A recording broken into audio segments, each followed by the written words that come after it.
This is the Automotive Repair Podcast Network. Welcome to another episode of Speak Up Effective Communication, the show on the Automotive Repair Podcast Network focused on your communication and leadership skills. I'm your host, Craig O'Neill, and in our episode today, I'm reframing the classic Toastmasters principle of know the room. This is tip number 4 in our series on public speaking tips. And I'm going to reframe this into a totally different phrase here. I'm going to say, instead of know the room, I'm going to say own the room. And I'll explore what it means in this episode to take complete responsibility, not just for your presence in a space, but for what the space itself is communicating to the people who enter it. Through stories of some masterful speakers that I have seen handling disasters and even pristine environments that testify to respect, we're going to discover how owning your workspace, whether it's a conference room or repair facility, owning your space builds the trust that makes all communication possible. Our word of the day for today is liminal, L-I-M-I-N-A-L. And I'll define that word for you after we hear a brief word from our sponsors who make this show possible. Hey friends, as you know, I'm a proud member of the AutoFlow team, and let me tell you, we've changed how business is done for auto shops everywhere. We support your client experience before, during, and after the work is done. Imagine this. Timely updates sent directly to your clients, branded digital vehicle inspections, and seamless communication from start to finish. That's why shops love AutoFlow. And hey, with those 5-star reviews rolling in, you'll wonder how you ever managed without us. Take an important next step and take your auto shop to the next level. Visit www.autoflow.com. Get on board with an AutoFlow trial. Want to see your auto repair shop thrive? Are you looking to drive more customers to your auto repair shop? Let ShopDog Marketing be your guide. Our customer-first approach, combined with AI-driven creative content, ensures top rankings. Dominate mobile first and voice search with our specialized expertise. Reach out to ShopDog Marketing today and start growing your business. Don't miss out on this chance to boost your business. Visit shopdogmarketing.com. Inbound has exclusively served independent auto repair shops with expert communication solutions for years. Our robust VoIP platform ensures you stay connected while our industry-leading AI analytics take your business to the next level. We provide the tools you need to understand your customers and optimize every interaction. Choose Inbound for proven expertise and unmatched innovation. Visit callinbound.com and discover the difference we can make. Okay, we're back, and our word of the day today is liminal. It is an adjective. Liminal is relating to a transitional or in-between space. It's occupying a threshold between two different states or realities. I would say this. Think about the repair facility, lobby, or a hotel conference rooms. These are absolutely liminal spaces. They're thresholds between one world and another. The repair facility sits between the customer's world and the shop's work. A conference room is between the outside world and the learning environment. And the challenge is that liminal spaces can feel uncertain, disorienting if they're not owned well. And when you take responsibility for such a liminal space, making it clean, organized, respectful, you do help people cross that threshold with confidence rather than anxiety. Helps people settle in. So keep that word in mind as we explore what it means to own the room. Now, first off, I do have to remind you of something. And my family name is O'Neill, and I'm pretty sure that there's a long lifetime struggle that has occurred with another Irish clan called the Murphys. And they even have this law that seems disproportionately used to attack the O'Neill clan. It is called Murphy's Law. Maybe you've heard of it. So this is the rule. It's, of course, the rule that if something can go wrong, it will go wrong. And Murphy's Law seems to have this very real and present feature in our lives. But here's what I've learned related to this topic. The degree to which you're capable of managing those inevitable problems is really what's going to determine your coolness, your calmness in any space at all. So this is why arriving early matters a lot, something I've struggled with multiple times in my life. But it's not just that. It's not even just about memorizing the layout of a room. I feel like that's what, when you say know the room or something like that, you're like, okay, are we going to do tables and circles, or are we going to do classroom style, or are we going to be doing a U shape? And that's like, okay, that's how the class is going to go, or because the room is shaped this way. It's so much deeper than this. I haven't yet been to an environment where the room could be fully known anyway prior to arriving in it. There's always some element of setup that's necessary. There's always a problem. There's a technical glitch. Something's missing. The microphones aren't powered on. Something didn't work. And so it's hard to solve that sort of stuff if you're there last minute. But if you do arrive early, you have time to discover and address the inevitable problems before anyone's watching. You scramble. And I've seen examples of speakers becoming frazzled because of problems in a room. And I've seen examples of speakers who've mastered every problem that could possibly happen. So I'm going to give you both of these examples. First, a cautionary tale. And I'll leave this person unnamed because it's an example of where there's a lapse of coolness, is how I will put it, from someone who I know and I know knew better and did regret later how the performance went as a result. Bottom line, it was at a significant enough event in our industry, but yet, despite the great staff, a microphone wasn't working. Hardware failure. Like, it couldn't be solved. The room has a issue. It's not going to be fixed. You're going to do this without a microphone. And it's a pretty full room, at least 80 to 100 some people. And this guy was a powerful speaker. But in the middle of the room, there was a guy who was literally hard of hearing. So he constantly kept raising his hand, asking the speaker to repeat himself constantly. I mean, multiple points. No one else in this room was having a hard time. Even the people in the back could hear this man just fine doing the presentation. But this guy in the middle, hard of hearing, constantly interrupting. And it became exasperating and disruptive. And it was actually frustrating audience members, and then became visibly frustrating and for the speaker as well. And this speaker, again, wonderful.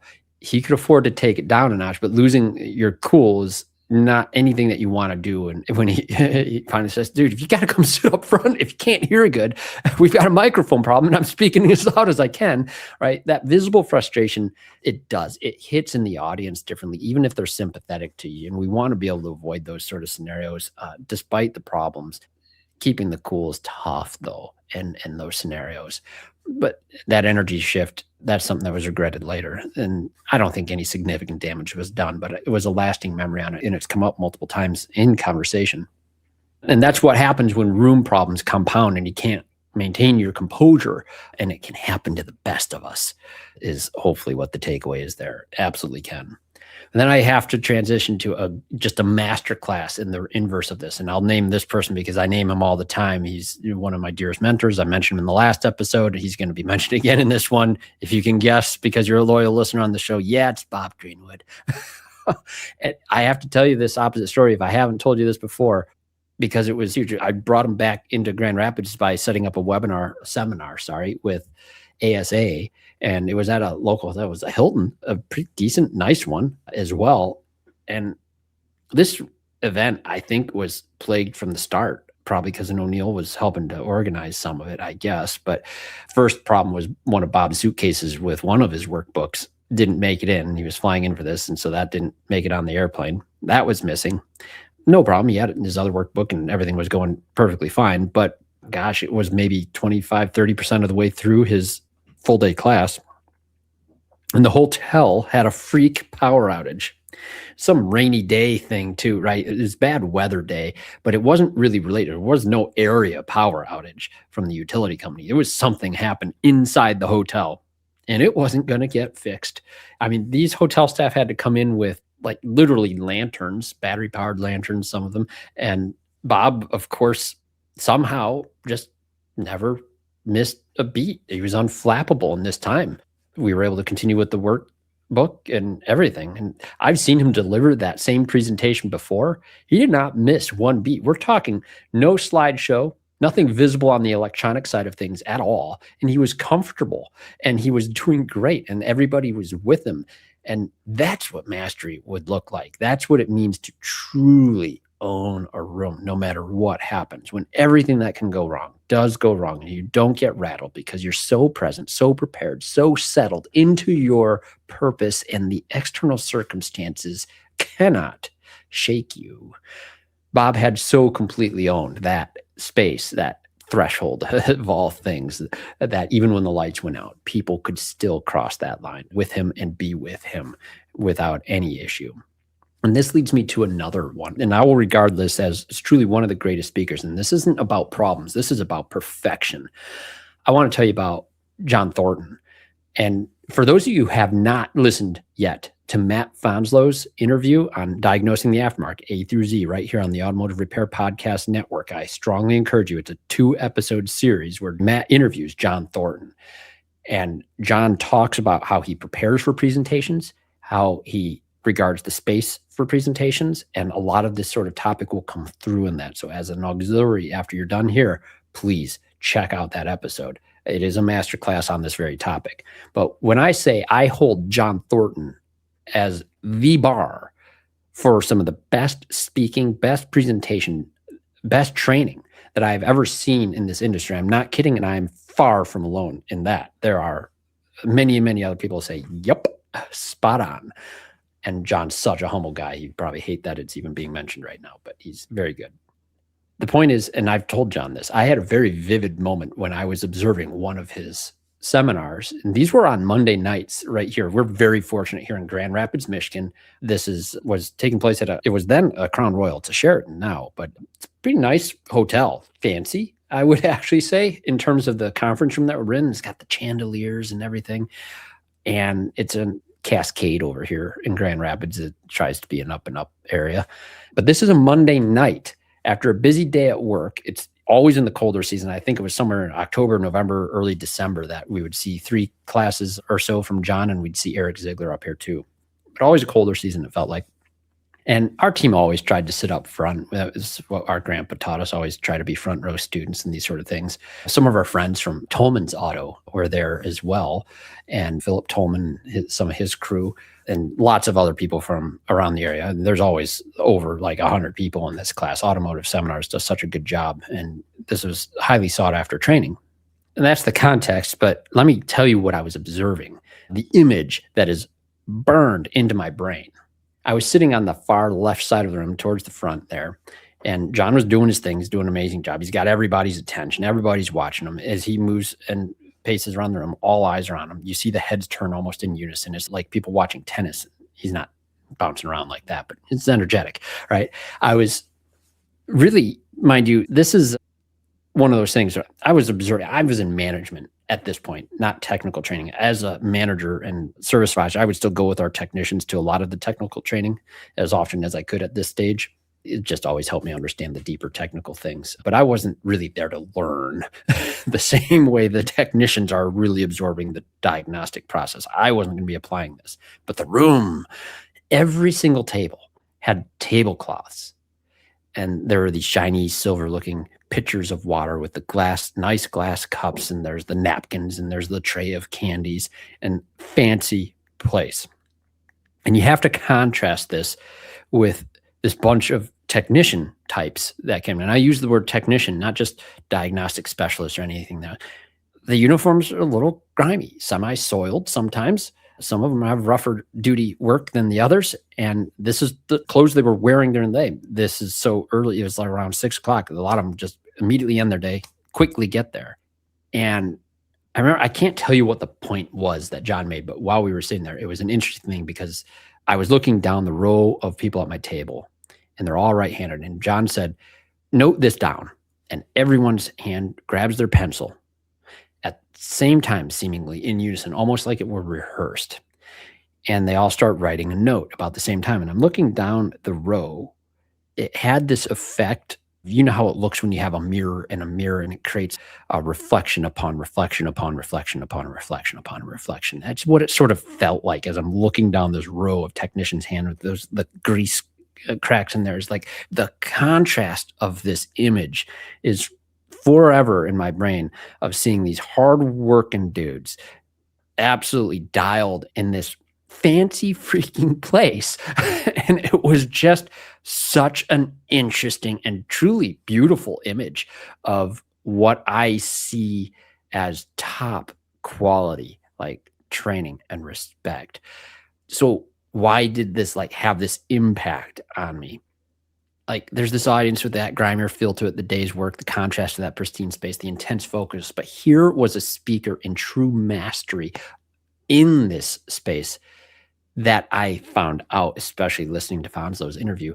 This is cultivated and elevated quite deliberately, and as I see it. And what I learned later about how John looks at things is that this was a lot of deliberate choice in choosing spaces, or closely worked with event coordinators so much that, yeah, it's because of his extreme respect for the people in his audience that this space was this way. And why would it then have been a surprise at all? People are dialed in and we're just a part of that space in a really great way. Words fail me to describe what that's like. I would say this though, the space testified to how much their learning mattered. They weren't just technicians getting another training session in a dingy conference room somewhere. These were professionals whose time and attention deserved a pristine environment. Now, think about that for a moment, how much that communicates respect. The moment they walked through that door, this space itself was telling them, you matter, your growth matters. This time is valuable. And John owned it completely. He was always early. Everything was set up. He was totally present with the people. Everyone wants to talk to him at the front of the room, in between the non-breaks and everything else. I swear he doesn't hardly get a break. But there's no last minute setup or anything at all. Everything was prepared. That's owning the room at the highest level. You don't always get to choose a pristine space. Sometimes the space does actually work against you, and you do still have to own it. I had this at a recent show, a larger event. So there's a series of a whole bunch of rooms. They're already selected for you. You have very little to do, it seems, with the setup of a room until you do have everything to do with it. And that's what happened. I've been moved around last minute, classroom switching, and then all of a sudden you're in this smaller room and it's a hodgepodge, hotel staff doing nothing about it. And fortunately, like in this recent case where this happened to me, I was able to get to my room early enough, the right one, and was beginning to see the setup. And every part of my being, it was like, oh my goodness, I could scoff at this if that were my attitude. I could think this is terrible or disrespectful. And like, how could this be the room that I have to deal with now? And I initially thought, gosh, there's not even tablecloth. So I'm going to solve that first and go and grab the first person I see. Hey, there's no tablecloth, just to have some poor hotel staff guys like, dude, no one paid for tablecloths. And it's like, oh crap. Okay. Well, there's one table, it had water spilled over it. I had to go find some paper towels, dry it off. It's getting all grimy from just dust that was on this typical folding table that's too narrow to do anything with other than maybe put one notepad on there. Either way, that's the room that we're going to have. I'm early enough. No one's in here yet. I have to make it nice. I rearranged the entire room, got it laid out best I could, put the chairs where they needed to. I had before and after pictures of it to make it look as nice as possible before they showed up. Because even when the space is working against you, owning it does mean taking responsibility for its condition, making it as good as possible. You don't have to accept a liminal space that feels chaotic or disrespectful, and you don't have to be complaining about it or frustrated when your people are coming into that room. You can just welcome them into the space as best you can. You own it anyways. And if there is a problem, you own that too. And you apologize. You are a representative of wherever you're at. It can be frustrating in some cases, especially out there. And when you're speaking, you don't know what you're going to have. I've had wonderful rooms. I've had terrible rooms. It's part of the issue. But here's the principle. The space testifies to the quality of everything else that you do. If I walk into a shop, you walk into a shop and you see that it's unkempt, it's in disarray. What are you going to believe? You're going to believe that there's high risk for errors or that other things are also not going to be handled thoroughly in this place. The space is evidence before you can even speak a word. And this translates directly to service advisor context as much as it does for a speaker. Your workspace is your room every single day. Think about the repair facility as a liminal space. It's the threshold between your customer's world, your shop's work, they're leaving their vehicle, their trust, their hard-earned money is in your hands, and it's a significant crossing. And what does that threshold right here communicate to them? A disorganized desk or workspace in constant state of chaos, it's extremely frustrating to end the day that way and begin the next day that way, even for you. And if you leave the end of the day knowing what tomorrow brings, it makes a lot less anxious for you as you go home to try to be present with your family at night, ending yesterday well so you can begin today well. That's a form of owning your space. When you walk in the next morning to a clean desk with a clear understanding of how that day is at least supposed to go, with the best information that you have, you can be present. You can greet people. Right? Even the people that are there early, like you, and that distract you from trying to be organized for your next day. We've seen it all. Yeah, you get to shake hands. You get to have nice conversations because you're not frazzled or frustrated and anything else. So you can ask questions and be curious and get to know the people that you're serving. You can't do that unless you're scrambling to find, especially if you're scrambling to find paperwork or figure out where you left something, or dealing with a mess that somebody else left for you and you blame that. Space is testimony. An organized workspace testifies that you handle things with care and take ownership for it. Chaotic workspace suggests otherwise. One more thing I'll say about the repair facility side, though. I've been in a lot of tire shops lately, especially out west. And a few of them here in Michigan, too, are starting to do this, where the physical setup is consciously shifting away from a counter setup where there's the front counter, right? And that creates something of a barrier. Like, this is the boundary. I'm on one side, you're on the other side. And I've seen a lot more setups starting to gravitate towards that kiosk sort of feel, where you're more shoulder to shoulder with the client almost. And it's really interesting to see how that actually changes the dynamic with the person when you don't have something literally between you and them. I would say that, simply stated, it makes it feel like you're on their side, literally and figuratively. So the physical positioning within that space, I think, communicates the relational reality you're trying to create. So if you do have control over that setup, hey, own that choice too. If you don't, just be aware of how that goes. A lot of times, just reminding your advisors, sometimes come around the counter and just be on that same side with the client. Sometimes mingle, interact with them in the waiting room area. That's all very good stuff and helps people feel welcome in your space. I want to wrap this up. I want to close with something Bob Greenwood used to always say, and I've quoted it probably a dozen times on this podcast, referring to how we dress. Bob would say, I dress nice, not for me, but out of respect for the people that I'm meeting with. You're worth it, he would say. And we have to do the same thing for the space that we're meeting in. You dress the room out of respect for the people who will be in it. They're worth it. So whether that's choosing a pristine hotel for technical training, or wiping down dirty tables at your next conference, or organizing a repair facility desk at the end of each day, you're communicating through that space how much the people matter. You're helping them cross that liminal threshold from their world into yours with confidence, calm, and not too much uncertainty. So that's the reframe. It's not just know the room, it's own the room. Own it in two ways. First, prepare it so you can present. Arrive early enough to solve the inevitable problems. Settle into the space so that when people arrive, you're not scrambling.